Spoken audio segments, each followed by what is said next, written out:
You see, the reason you want to be better is the reason why you aren't. We aren't better because we want to be.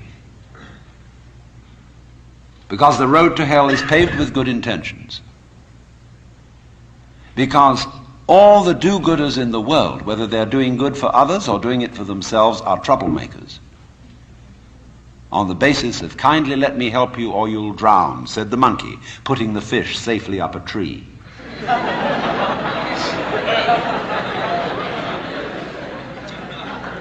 We white Anglo-Saxon Protestants, British, German, American, have been on a rampage for the past 100 or more years to improve the world.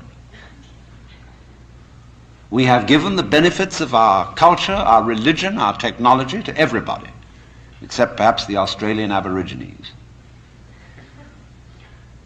And we have insisted that they receive the benefits of our culture, even our political styles, our democracy. You better be democratic, or we'll shoot you. And having conferred these blessings all over the place, we wonder why everybody hates us. See, because sometimes doing good to others, and even doing good to oneself, is amazingly destructive. Because it's full of conceit. How do you know what's good for other people? How do you know what's good for you? If you say you want to improve, then you ought to know what's good for you. But obviously you don't. Because if you did, you would be improved. So we don't know. It's like the problem of geneticists, which they face today. I went to a meeting of geneticists not so long ago where they gathered in a group of philosophers and theologians and said, now look here, we need help. We now are on the verge of figuring out how to breed any kind of human character we would want to have. We can give you saints, philosophers, scientists, great politicians, anything you want. Just tell us, what kind of human beings ought we to breed? So I said, how will those of us who are genetically unregenerate make up our minds what genetically generate people might be? Because I'm afraid very much that our selection of virtues may not work. It may be like, for example, this new kind of high-yield grain which is made, and which is becoming ecologically destructive. When we interfere with the processes of nature and breed efficient plants and efficient animals, there's always some way in which we have to pay for it. And I can well see that eugenically produced human beings might be dreadful. We could have a plague of virtuous people. Do you realize that? Any animal considered in itself is virtuous. It does its thing. But in crowds, they're awful. Like a crowd of ants or locusts on the rampage. They're all perfectly good animals, but there's just too much. I could imagine a perfectly pestiferous mass of 1 million saints. So I said to these people, look, there's the only thing you can do. Just be sure that a vast variety of human beings is maintained. Don't please breed us down to a few excellent types. Excellent for what? We never know how circumstances are going to change and how our need for different kinds of people changes. At one time we may need very individualistic and aggressive people. At another time, we may need very cooperative, team-working people.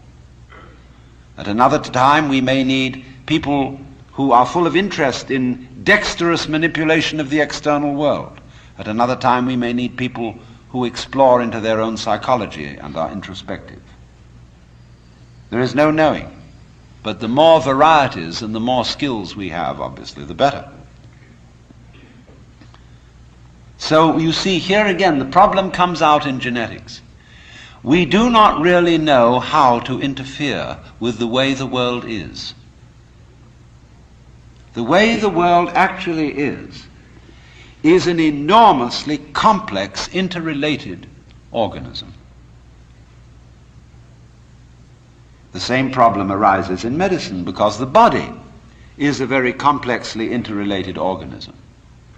And if you look at the body in a superficial way, you may see there's something wrong with it. Here's chicken pox. And there's spots that itch that come out all over the place. Well, you might say, well, spots are there, cut them off. So you kill the bug. Well, then you find you've got real problems. Because you had to introduce some bugs to kill the bug. It's like bringing rabbits into Australia. And that starts going all over the place and getting out of hand. Well, then you think, well, now wait a minute. It wasn't the bugs in the blood. There are bugs all over the place. What was wrong with this person that his blood system suddenly became vulnerable to those particular bugs? His resistance wasn't up. Therefore, what you should have given him was not an antibiotic, but vitamins. Okay, so we're going to build up his resistance. But resistance to what? I mean, you may build up resistance to this and this and this class of bugs, but then there's another one that loves that situation and comes right in. See, we always look at the human being medically in bits and pieces, because we have heart specialists, lung specialists, bone specialists, nerve specialists, and so on. And they each see the human being from their point of view. There are a few generalists, but they realize the human body is so complicated that no one mind can understand it. And furthermore, supposing we do succeed in healing all these people of their diseases, what do we then do about the population problem? I mean, we've stopped cholera, the black bubonic plague, we're getting the better of tuberculosis, we may fix cancer and heart disease. Then what will people die of? Well, they'll just go on living. There'll be enormous quantities of us. Then we have to fix this birth thing. Pills for everybody. Then we find, what are the effects, the side effects of those pills? What are the psychological effects upon men and women of not breeding children in the usual way? We don't know. And what seems a good thing today, or yesterday, like DDT, turns out tomorrow to have been a disaster. What seemed in the moral and spiritual sphere too, like great virtues in times past, are easily seen today as hideous evils. Let's take, for example, the Inquisition. In its own day, among Catholics, the Holy Inquisition was regarded as we today regard the practice of psychiatry. You see, you feel that in curing a person of cancer, almost anything is justified. The most complex operations, the most weird surgery, people suspended for days and days on the end of tubes with X-ray penetration, burning, or people undergoing shock treatment, people locked in the colorless, monotonous corridors of mental institutions. In all good faith, they knew that witchcraft and heresy were terrible things, awful plagues, imperiling people's souls forever and ever. So any means were justified to cure people of heresy. We don't change. We're doing the same thing today, but under different names. We can look back at those people and see how evil that was, but we can't see it in ourselves.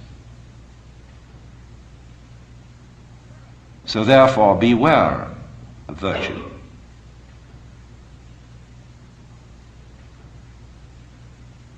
Lao Tzu, the Chinese philosopher, said, the highest virtue is not virtue, and therefore really is virtue. But inferior virtue cannot let go of being virtuous, and therefore is not virtue. Translated in more of a periphrastic way, The highest virtue is not conscious of itself as virtue, and therefore really is virtue. Lower virtue is so self-conscious that it's not virtue. In other words, when you breathe, you don't congratulate yourself on being virtuous. But breathing is a great virtue. It's living. When you come out with beautiful eyes, blue or brown or green as the case may be, you don't congratulate yourself for having grown one of the most fabulous jewels on earth. So it's just eyes. And you don't account it a virtue. To see, to entertain the miracles of color and form, you say, oh, that's just... But that's real virtue. Virtue in the sense, the old sense of the word, as strength, as when we talk about the healing virtue of a plant. That's real virtue. But the other virtues are stuck on.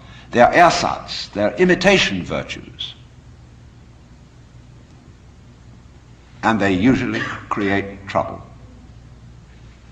Because more diabolical things are done in the name of righteousness.